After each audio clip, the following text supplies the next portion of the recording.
তো বন্ধুরা আজ বানাবো হচ্ছে ভোলা মাছ দিয়ে মাকড়া বেগুন আলু দিয়ে ঝাল।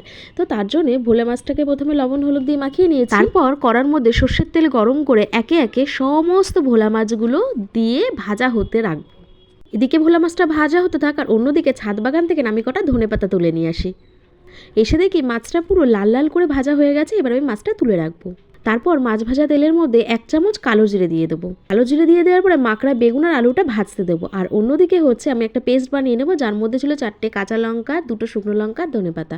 আর হচ্ছে কড়ার মধ্যে 1 চামচ লবণ আর হচ্ছে 2 চামচ হলুদ দিয়ে ভালো করে কিন্তু মাকড়া বেগুন আর আলুটাকে সুন্দর করে লাল লাল করে আমি ভেজে নেব। ভাজা হয়ে গেছে। এবার পেস্ট করা মশলাটা দিয়ে এই 2-3 কাপ মতো জল দিয়ে হচ্ছে রাঁধুনি ফোড়ন দিয়ে এটা ফুটতে দেবো হচ্ছে 15 মিনিট। ফাইনালি কিন্তু ভোলা মাছের ঝোল আমার একেবারে পুরোপুরি রেডি। আর এটা কিন্তু খেতে অসাধারণ সুন্দর হয়। আপনারা চাইলে বাড়িতে কিন্তু আপনারা এটা ট্রাই করতেই পারেন।